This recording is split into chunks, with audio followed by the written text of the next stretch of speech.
Thank you. Good morning, everyone. Thank you for being here. I guess you're quite disappointed for in person, being not someone famous from abroad, but I hope it will be interesting for you.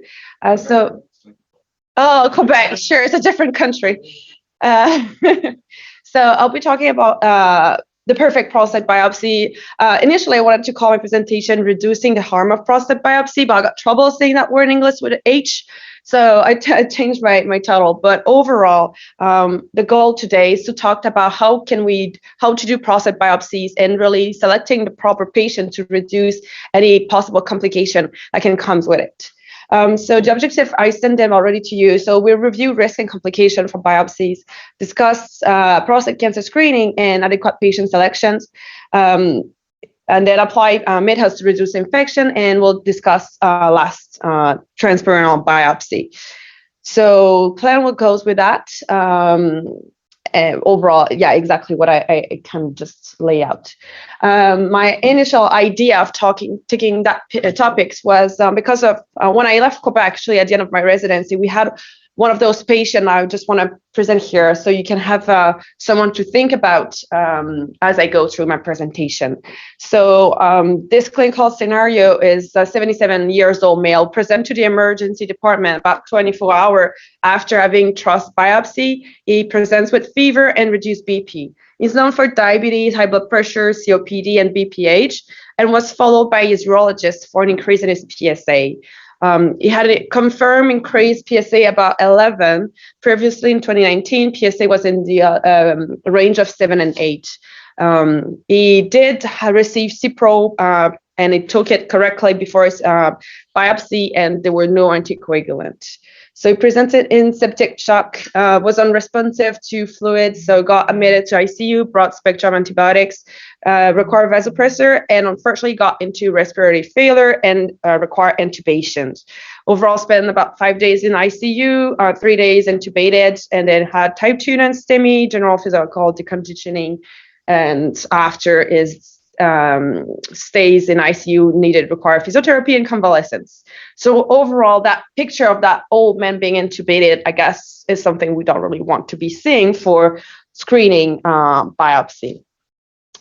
So overall, for a resident, you probably have an idea of those numbers, but I think it's important to remember those as we do clinic and recommend doing biopsy. There's a wide range of numbers, kind of like those Campbell number of range of percentage, but overall, serious condition requiring hospitalization is between 1% and 5%. Mortality is extremely rare, but infection can range in between, they say sometimes 0.1, but overall to 7%. Sepsis is here listed 1 to 3%.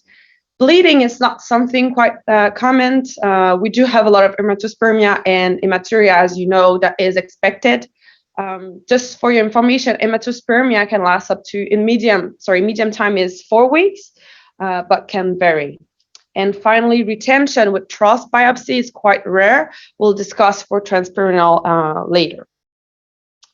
So when to do biopsy, as you all know, if we've got a patient who really is having any clinical suspicion of prostate cancer, such as a positive DRE, markedly increased PSA or metastatic disease, then we have those patients who go for prostate cancer screening, so that are asymptomatic. And then we have repeat biopsy for surveillance and other consideration for salvage prostatectomy. When we look at prostate cancer screening, as you all know, there's a couple of things that we have to take into consideration when we go and offer screening. Things like serial PSA, then we do have adjunct tests that can be taken into consideration, such as density, free PSA, and so on. We have risk calculators that exist. I don't know if you use them often, but they are there to help us, but together are not enough, of course. And then age and comorbidities and patient preference has to be taken into consideration. So talking about PSA screening, prostate cancer screening, I don't want to do a whole talk about that because it could be a subject in its own. But as you all know, our guidelines in American and European recommend offering screening.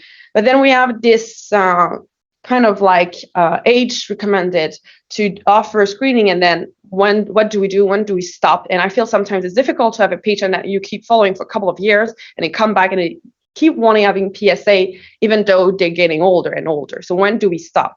Our guidelines say that we should stop when we got a 10-year life expectancy or age above 70. Of course, above 70 is not a perfect number. We do have to take into consideration how our patient is and his overall comorbidities.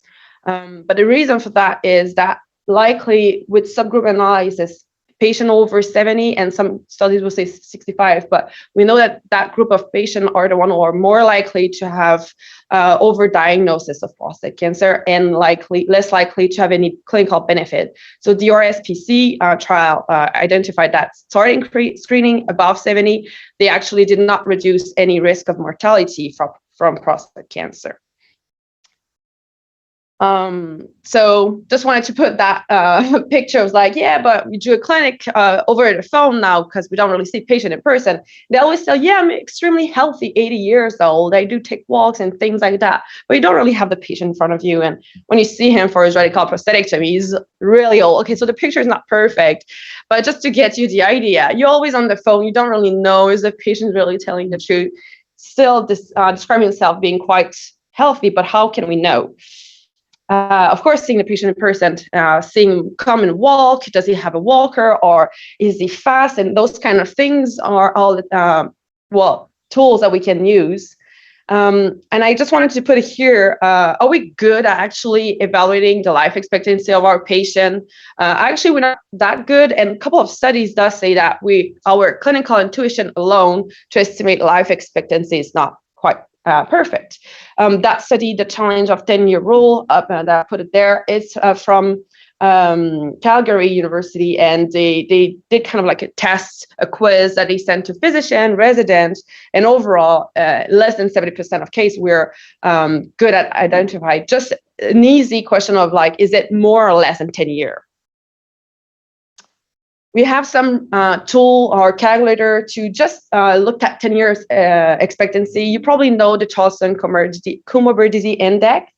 I don't find it nice and easy to use. It's just a long list. And then if you got 2 points or more, it's already kind of decreasing your life expectancy. And neoplasm, like malignancy without metastasis, is already giving you 2 points, where you know that prostate cancer localized is not the same thing as pancreatic cancer. So I don't see this tool as being appropriate for our population. Oh, wrong way. Okay.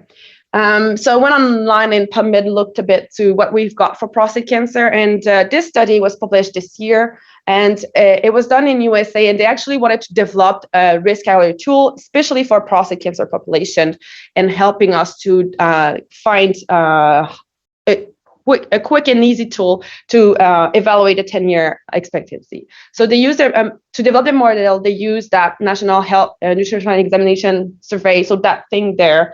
And it's actually a biannual survey for US patients. So it reflects American population, kind of look like ours, but of course it's not exactly the same, but I thought it was quite interesting. And they validate their calculator with the PLCO cohort. Overall, so they took 2,400 patients over a median follow-up of almost 9 years. So that led them to having 459 deaths. Their final model used 8 predictors. So something that I feel is easy to do in clinic. So age, educational, marital status, diabetes, hypertension, stroke, BMI, and smoking are the only questions you kind of have to use. Their tools here, you can see the area under the curve for 10 years is 0.75 and 15 years is 0.78. So it's not perfect, but when we compare to other tools that exist, it is overall kind of one of the best. I was looking in their comparable table. They say that it's a slightly pessimist model, but they use a cohort of PSCO for the validity. And PLCO is a cohort of patient who was invited to cancer screening. So overall, it's not really the reflection of the perfect American overall American population. So that probably is a reason why. So I still believe it's something that could be used. So if you're interested, I thought it was quite easy to just open. So that's if you want to look and get the website directly. So you feel those questions like easy, and actually age and diabetes are all the questions you should be already asking your patient. And BMI is always useful to prep for surgery. And if you don't know the high school, well, sorry, the educational level or marital status, you can put, I don't know, and it's not going to vary much your evaluation. And that is for those who doesn't know, if you want to make an app of any website, you just have to do that on your phone, and actually you're going to get it on your home screen. So overall, I talked about here so far screening and getting offering prostate cancer screening to the appropriate patient. And once you decide that, then you can use other tools like risk calculators. You all know those things. So I'm not going to go in detail with those risk calculator. Just if you know, there is some app, this prostate cancer risk on the right is an app using the RSPC risk calculator. So now that you decided that, yes, I want to offer screening and, oh, yes, he is at risk of cancer, I want to go for biopsy. You all know that now we've got MRI and we should be recommending it to do in biopsy naive. So it has been in guidelines for pretty much everywhere around the world, except from Canada until this year. So even though that was something we were already doing, now, as you know, CUA guideline updated their recommendation. I say that for biopsy naive, we should still order an MRI prior to biopsy. And if it is positive, we should do target and systemic. Systemic biopsy will actually increase your risk of diagnosed clinically significant cancer of about 5%. But what do we do if the MRI is negative? Can we skip biopsy? Here they do say you can discuss that with your patient. But I don't know if you have an idea of what's the number. Are we going to miss significant cancer? So in the guidelines, they state those number of between 8 to 24%. 24% I feel is quite high, and they don't really detail which study they come from that. So if we look at those studies I put there, so the Cochrane database systemic review said that we're missing about 11%. And then MRI first report 14% of misdiagnosed. Then 4M represents, actually they say 4M study is interesting. It is a highly specialized center, and radiologists were quite good. So they had up to 49% of negative MRI, and they found only 3% of cancer missing that was caught by systemic biopsy in that group. And with 1 year follow-up, that was only 4%. So overall, that is probably the lowest number here we've got. And then PROMIS, I put it here, but as you know, it's ESOP3 that they use for their negative predictive value calculation. And do have to consider it was comparing mapping and not TRUST biopsy. So differing any biopsy if your MRI is negative is something we can consider keeping in consideration. Maybe we'll be missing 10, 15% and use it with what the actual risk of your patient is. It is supported by some European agencies such as EAU and UK, not yet for North America to be recommended, but like I said, something to discuss. So like I said before, avoiding, if you do have an MRI that is negative and you decide not to do biopsy, there'll be about 30% of patients who have a negative MRI. So that could be quite a large number of patients that will simply skip the whole process of going for biopsy. Of course, you'll be keeping an eye on them and repeating, continue your screening. So now that we decided we did all of that, and now we're moving forward for biopsy, what should we be doing to reduce risk of infections? So a couple of techniques that exist. I know here you don't really do your biopsy, but back in Quebec I was, and I was surprised to see that because we were not doing the rectal povidone preparation. So meta-analysis from Prostate has showed that there's a reduced risk of infection, stated here, using combination, of course, with antibiotics prophylaxis, and also reduced risk of hospitalizations. So something important as this review led the EAU recommended to strongly, using the povidone iodine cleaning. Other things that does not have any impact, rectal enema, as you probably all know, it improved visibility, does not reduce, however, infections. And the rest of it, if you decide to go a number of biopsy, extended or standard, type of needle, size of needle, and those kind of things does not have any impact. Now, antibiotics regimen. So I looked at our guidelines. You probably all know that North American are quite old. Nothing much has changed. So COA say fluoroquinolone single dose should be okay. They say that we should consider local epidemiology and patient risk, consider perirectal culture swab. So that's what we've got, which is not up to date. American kind of say the same thing, not still recommending fluoroquinolone as they recommended. They talked about reviewing risk factor for our patient, and I don't really feel like we do that often. So they listed here things that we all know, such as immunosuppression, diabetes, previous urological infections, or exposition to antibiotics in the previous 6 months should be taken into consideration. And for those patients, we should be, well, TP, I will come talk about it, but we should consider doing a rectal culture and then target according to the results.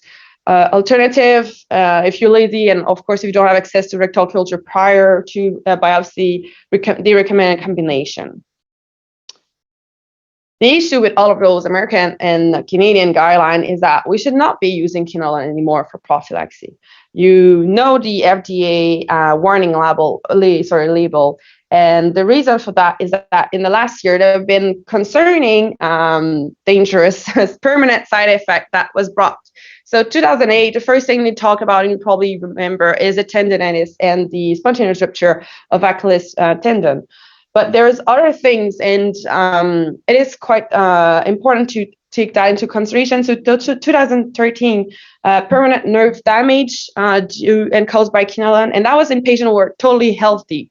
And then we've got the aortic rupture or tears following quinolone. And for having one patient who consulted into aortic dissections a couple of days after biopsy, I gotta say it's quite distressful to see that such dramatic side effect.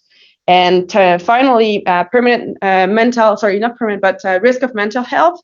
So that includes confusion, disorientation, memory loss, or delirium. So I feel like I understand that those whole side effects are not frequent, but they're serious. And especially if we give one pill or a couple of days of pill only for prophylaxis, we should really be taking that into consideration to decide what type of treatment we give. And those things actually led the European Medicine Agency to kind of ban or suspend the use of quinolone for all treatment, and except if there is no alternative, of course, but definitely for prophylaxis. So that is the the European Medicine Agency. They're based on the same things that we all know in Canada and America. EU recommendations, I just want to go through the process and the conclusion. I will tell you after the conclusion, but overall, based on that meta-analysis that was published in 2020 and looking at duration of antibiotics, should we be giving 3 days, 1 day or less? So comparing data, here we can say that if you got less than 24 hours, it's actually inferior to 3 days, but a whole day compared to 3 days, there's no difference that was seen. And 1 day versus a week is superior in terms of risk of infection. So overall, that's how they end up saying that more than 24 hours or more. So if you cover a full day, is overall adequate. Looking at choice, we can compare quinolone versus non-quinolone, and then in the review, there is a difference that is significant for in favor of non-quinolone. And looking more in detail with fosfomycin, because I thought it's quite fosfomycin is easy. It is a bit expensive for patients depending on their insurance, but it's an easy antibiotic to be taking and has really less resistance. So in the review, there was 2 studies who used only a single dose and 1 study using a 2 dose. And overall, it was in favor compared to quinolone. Second things to compare that they did in their review, of course, empiric versus target. Target is better, but that's not a surprise. Did I skip one? Okay. So that's their recommend algorithm. Transperineal biopsy, I will be talking about that in a second. So just gonna skip, but as you can see, they recommend that as the first thing. And if you go only with trust, then is the first thing they ask after you is quinolone, is it licensed? So if you're in Europe, it is not, and then here we can look at that, and it will still go through target prophylaxis if needed. If you don't do target, then the alternative is fosfomycin, and they recommend here 2 doses. I'm saying that because here I will just talk about our prescription, and the alternative is cephalosporin or aminoglycoside. Things we have to be considering is our local susceptibility to antibiotic. I looked at that app that I forgot the name that I found, which is your local infectious disease data. So here is just a screenshot for E. coli, Klebsiella, and Enterococcus. So E. coli is actually 50% chance of resistance in your population. So it really makes no sense to be giving that for any type of prophylaxis. Also in the war, but that's just one opinion here. But here you've got the others. So local susceptibility, of course, vary from place. So it is, I believe, it's something easy and important to take into consideration. Local prescription used to be that and got changed to fosfomycin.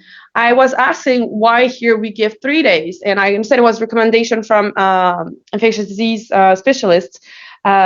But like I said before, studies have been looking at 2 or 1 day. So if we think it is maybe something expensive for patient, I believe we could maybe decide to reduce that for 2 days, but just one opinion and one idea here.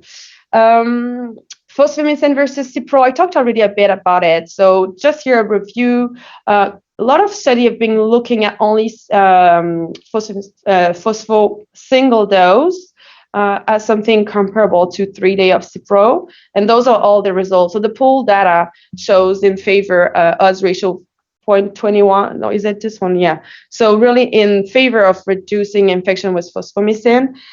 But it is not perfect. So I just wanted to say that. So fosfomycin is not the answer for everything. This study is a cohort study from Sherbrooke Center in Quebec, and they had 9,000 patients that they review, and they pull it in group of Cipro when it was low resistant, Cipro when it got high resistant, and then fosfo 1 dose versus 2 dose. And you can see, 1 dose more infection than 2 dose. So overall, in that study, they say that Cipro has a reduced risk of infection. So simply wanted to show the a different opinion from some studies there. One of their explanations, is that they found more Klebsiella in the infected people. So it moved from 2% of Klebsiella bacterial cause in the Cipro compared to 27% in patients who were under fosfomycin. So now we'll be moving and talking about transperineal biopsy. Overall, if we look at the reason why it got put in the European as the first thing we should be recommending is really for the reduced risk of infection and also the type of antibiotics we'll be using. So here I put the complication in green, meaning things that are better with transperineal compared to TRUS. So overall, reduced risk of infection, pull data from this first systemic review here that looked at relative risk of fever of TP versus transrectal. So 0.26 significant in terms of reducing risk of infection compared to TRUS. And also, accuracy, will come back with that. Overall, some will say that your infection risk is really less than 1%. Some will also talk about not giving any antibiotic prophylaxis. So it's something to be considering, and I'll come back to that. Other advantage compared to TRUS is the reduced risk of hematochezia. Overall, we know it's not really frequent, so not much of a difference here. However, some downside of transperineal biopsy is the increased risk of urinary retention. And as your radiology department here will be short, I don't know when, but they're planning to move from transperineal. I think we should be remembering that reason is their higher risk of retention. Numbers vary. Some will report 2%. And Promise was saying 10%, but then you have to consider what type of anesthesia was it, and also was that mapping or just targeting because of number, of course, but overall a higher number. this study, it is a prospective but observational open label study. Only 88 patients, but I thought it was interesting, something to consider. So they had their control group who received nothing, and they had 4.5% of retention. And by giving 5 days, well, less than a week, but almost, of alpha blocker, they had 0% of retention. So there was here, I think, a place for giving them a week or short-term alpha blocker to reduce and prevent infection. Also, some will also speculate or believe that the risk of infection after TP biopsy is likely because of unrecognized retention that led to UTI. So I'm not saying it is in all every time, but something to be considering in our population being old and at risk of retention. Finally, last thing to talk about is increased pain. There have been improving technique of local anesthesia, and we don't need to do it under general anesthesia anymore. But there's some numbers saying that there's increased pain compared to TROS. I didn't put all these studies because some will look at scales of pain and things like that can vary a lot. But overall, if we look at some of the studies, it will simply ask the question, was the pain too much for you to have that procedure done again? The answer was that yes, patient, I could still go through again, meaning the pain is a bit increased, but not something that prevents them from having the intervention. And overall, from my reading, I found that anxiety was something reported as a major predictor. So maybe targeting anxiety to have a patient that is prepared could reduce the pain. Now, just a quick word on accuracy. Is transperineal biopsy as equal or as accurate to do to get you diagnosed compared to transrectal? So overall, yes. And I'll talk in a sec about a study believe that is superior. But overall here, if I just look at the meta-analysis here, pulled from 8 studies, and there had a meta-analysis with those 4 studies looking at detection rate of MRI target. And as you can see here, there was higher detection of 62% versus 41% with their target transrectal. And also those 2 PP studies, they did, I thought it was interesting, they did on the same patient on the same day of the procedure, transrectal and transperineal biopsy, and again showed in favor of accuracy with the transperineal. The reason, and some proposed reason for that, is that the better access to anterior and apical lesion, and also the direction of the core being more like a longer core in the direction of the tumor. This study was just published this month, well, October, so last month. They looked at the biopsy, well, sorry, in the cohort patient, the risk of accurate diagnose and whether or not it is in favor. So the name of it is that, like you can see, they say it is superior with transperineal. So it is not an RCT, it is a retrospective cohort study with 10 centers around the world, but quite a lot of patients, so almost 2,000 patients at transrectal and 3,000 transperineal. And the report rate of prostate cancer and clinically significant is in favor of transperineal here, as you can see. And looking at subgroup analysis, again, apical and anterior zone has a higher diagnosis for their target biopsy here. Now I will talk about transrectal versus TP. How should we be targeting? So this is some other thing to think of. I guess you all know about difference of cognitive fusion or in-bore, also been something else used for some of the studies. Just pulling some number here. Overall, the conclusion is that cognitive is lower cost, more accessible. Some draw side is that we don't have record of the track compared to fusion. Don't know if that really makes a difference. But otherwise, the other thing is that there's maybe a steeper learning curve. So it is important to know who did the biopsy. And I think all the studies I talked about before, we have to consider that they were high volume center. So that is possibly, those numbers are possibly not applicable in everywhere. but overall comparable results. MRI fusion, some will say that there is superiority, and I put some studies here, and I don't think we've seen it all, but anyway, some systemic review and Professor CT shows not statistically significant favor of MRI ultrasound fusion. So probably it is comparable. Is it superior? Is it debatable? So far, not really being proven, but maybe better at getting smaller lesion and maybe in transitional zone as well. I wanted to talk for a few seconds on the future trials, just one of those trial that I've been reviewing the systemic review, but I thought it was interesting. They did an RCT and they really compare in-bore cognitive and fusion biopsy. And here are the number for the clinically significant. So not much of difference, and that also includes, like I said, in-bore. Unfortunately, studies a bit underpowered because there was a low rate of lesions seen on the MRI. So maybe we're missing something here, but I feel like in terms of is it clinically significant for us?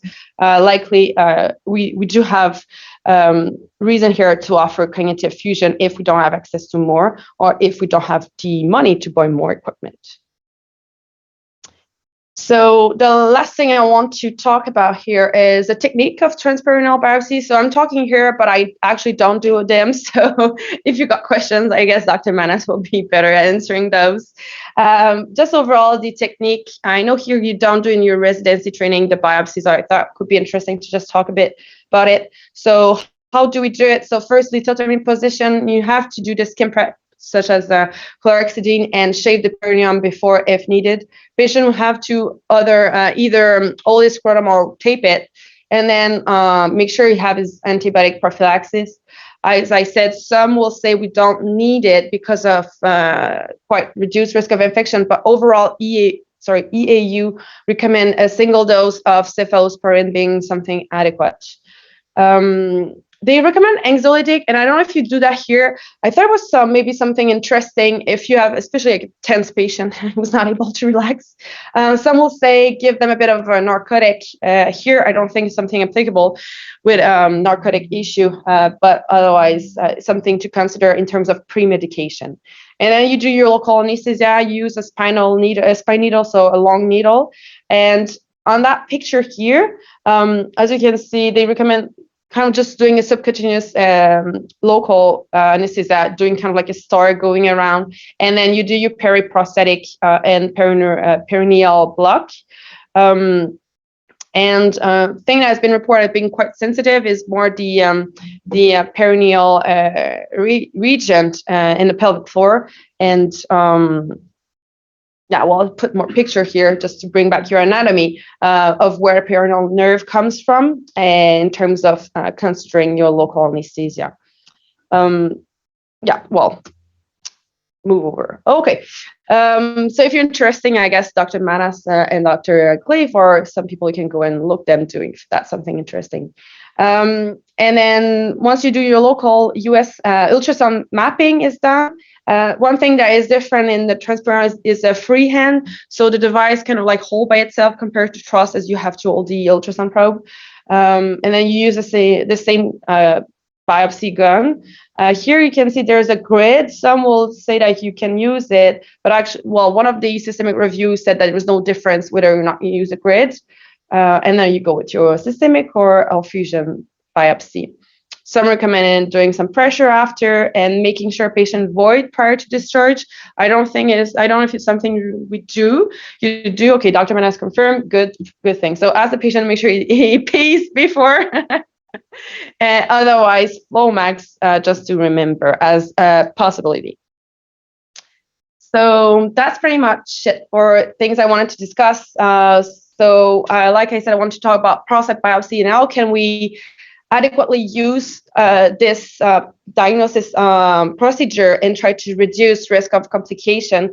So I hope you agree with me that it is important to adequately select the patient will be screening and offering biopsy. Using MRI, I feel is important to do prior to any biopsy.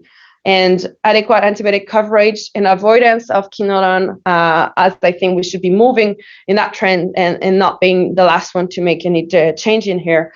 I mean, in Canada, not here, but the whole country, because we do the same in Quebec. And then transperineal biopsy to keep in mind, especially in our patients who are increased risk of infection. Don't know if you have any questions.